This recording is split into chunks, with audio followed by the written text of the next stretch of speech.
usaron ácido puro para borrarla. La rasparon, la pulieron y la sumergieron en sustancias químicas corrosivas para demostrarle al mundo que no era más que una simple falsificación. Pero lo que científicos y químicos descubrieron dentro de ese pedazo de vidrio dejó desconcertada a la lógica humana. No era pintura, no era una ilusión óptica, era, científicamente hablando, imposible. Para entender por qué esta historia resulta tan impactante para la física moderna, tenemos que viajar atrás en el tiempo. Es el 17 de enero de 1797. Nos encontramos en Absam, un pequeño y frío pueblo en el corazón del Tirol, en Austria. Es una tarde como cualquier otra para Rosina Bucher, una joven de 18 años. Está haciendo las tareas de la casa, está cansada, y se detiene por un instante a mirar por la ventana de la cocina. Pero hay algo extraño en el vidrio. Al principio piensa que es condensación, o un reflejo del hielo del exterior. Pero cuanto más fija la mirada en aquel pequeño cristal, más claros se vuelven los contornos. No es una mancha, es un rostro perfecto, monocromático, de una mujer dolorida. Es el rostro de la Virgen María, y la está mirando. Rosina parpadea, pensando que tal vez está teniendo alucinaciones. Llama a su madre, pero el rostro sigue ahí. Y aquí comienza el primer misterio. Su madre toma un trapo mojado y frota el vidrio con fuerza. La imagen desaparece inmediatamente bajo el agua. Todo parece haber terminado. Pero en cuanto el vidrio se seca con el aire frío, el rostro vuelve a aparecer, perfecto, intacto. Es un misterio, pero más adelante explicaremos por qué ocurre. La noticia se extiende por el pueblo como un incendio. Cientos de personas se reúnen frente a la casa de Rosina. Pero hay que entender en qué época estamos. Es finales del siglo XVIII, la era de la Ilustración. La ciencia y la razón están ganando terreno, y las autoridades gubernamentales desprecian las supersticiones. Tanto la policía local como los funcionarios de la iglesia están convencidos de que se trata de un fraude blasfemo. Algún hábil pintor local debe de haber pintado el vidrio para sacar dinero a campesinos ingenuos. El juez del distrito ordena retirar inmediatamente la ventana. El panel de vidrio es desmontado, sacado de su marco de madera y llevado bajo custodia ante una comisión de expertos. La orden del tribunal es categórica: encuentren el truco. Y para hacerlo, llaman a los mejores maestros vidrieros de la región. Si una imagen está sobre un vidrio, entonces tiene que haber sido pintada. Y si fue pintada, la fricción la destruirá. Esa era la lógica irrefutable de los expertos. Los maestros vidrieros comienzan con la abrasión física. Toman ceniza, arena, lejía y paños ásperos. Empiezan literalmente a lijar la superficie de aquel pequeño pedazo de vidrio. Cualquier pigmento orgánico, cualquier tinta o pintura del siglo XVIII se habría desprendido en pocos segundos bajo aquel tratamiento brutal.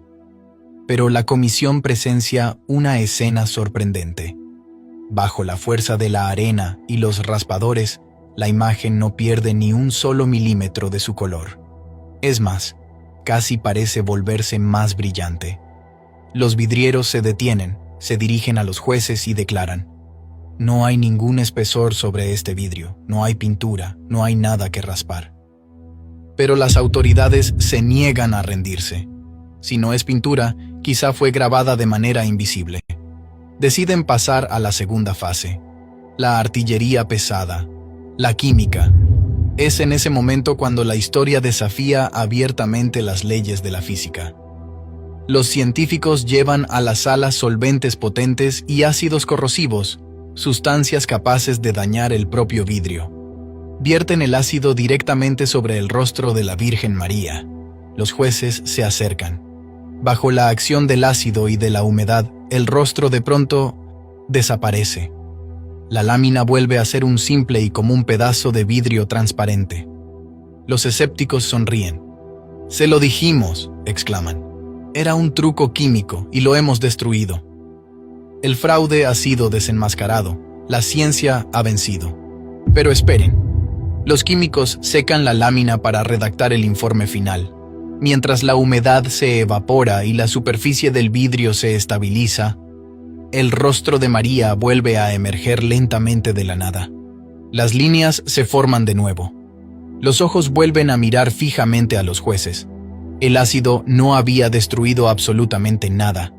La imagen seguía allí, completamente inmune al ataque corrosivo. Entonces lo intentan otra vez. Más ácido, más frotamiento. Cada vez que el vidrio se moja, la imagen desaparece. Cada vez que se seca, vuelve a aparecer como por arte de magia. ¿Qué había ocurrido realmente? Los expertos de aquel tiempo se dieron cuenta de que la imagen no estaba apoyada sobre la superficie del vidrio. La imagen había nacido dentro de la materia. Piénsenlo bien. Para crear una falsificación semejante, un impostor en 1790 habría tenido que fundir arena a miles de grados, crear una lámina de vidrio líquido y, de algún modo, insertar una coloración fotográfica dentro de las moléculas incandescentes antes de que se enfriaran. Y todo esto décadas antes de que la humanidad inventara la fotografía o las computadoras. Era tecnológica, histórica y humanamente imposible. Demos ahora un salto hasta nuestros días. Miremos esta reliquia con los ojos de la ciencia moderna. Hoy, si queremos atrapar una imagen en escala de grises dentro de un bloque sólido de vidrio, sin usar pinturas externas, necesitamos una tecnología extremadamente avanzada. Tenemos que utilizar láseres de alta precisión que disparan haces de luz para crear microfracturas controladas, alterando la red atómica del vidrio desde su interior.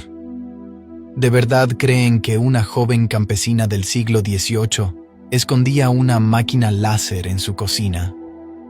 El rostro sobre el vidrio de Absam es lo que en la tradición cristiana se define como acheropita, una imagen no producida por mano humana, exactamente como la imagen de Nuestra Señora de Guadalupe o la Sábana Santa.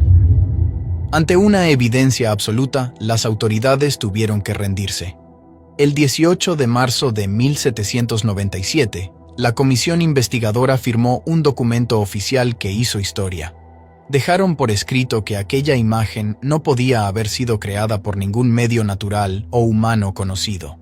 Habían intentado destruirla y, al hacerlo, habían proporcionado involuntariamente al mundo una prueba absoluta e irrefutable de su autenticidad divina. El ácido, que debía ser el verdugo del milagro, se había convertido en su testigo principal. Pocos días después, aquel pedazo de vidrio fue llevado en una solemne procesión hasta la iglesia de San Miguel en Absam, donde todavía se encuentra hoy.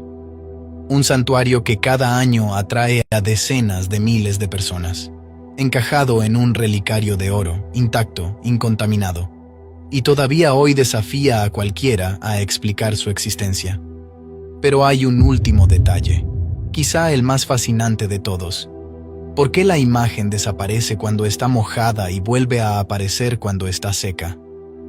Los físicos ópticos sugieren que una capa de agua altera temporalmente el índice de refracción de la luz sobre el vidrio, ocultando a nuestra retina las microalteraciones internas de la materia. Pero para quien tiene fe, este comportamiento físico encierra un mensaje espiritual profundísimo. El vidrio representa el alma humana.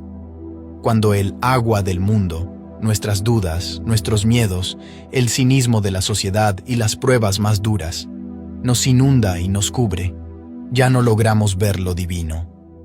Pero en cuanto pasa la tormenta, en cuanto el sol seca nuestras lágrimas, la imagen de Dios sigue allí, inalterada, porque no está pintada en la superficie, donde el mundo puede borrarla, sino fundida e impresa a fuego en lo más profundo de nuestro ser. Los escépticos siempre buscarán una excusa. Dirán que es pareidolia, que es un juego de luces, que es una mancha casual de suciedad. Pero una mancha casual no sobrevive al ácido, no resiste la arena, no se funde dentro del vidrio. Si este misterio imposible te ha dejado sin palabras y ha fortalecido tu fe, quiero que hagas una cosa en este preciso instante. Quiero que todos nosotros enviemos un mensaje poderosísimo. Baja ahora mismo a los comentarios y escribe exactamente esta frase. Madre mía, quédate grabada en mi corazón. Amén. Creemos una inmensa cadena de oración para hacer entender a quienes dudan que nuestra fe no se detiene ante las apariencias y que el amor de Dios no se puede borrar. Que Dios nos bendiga a todos.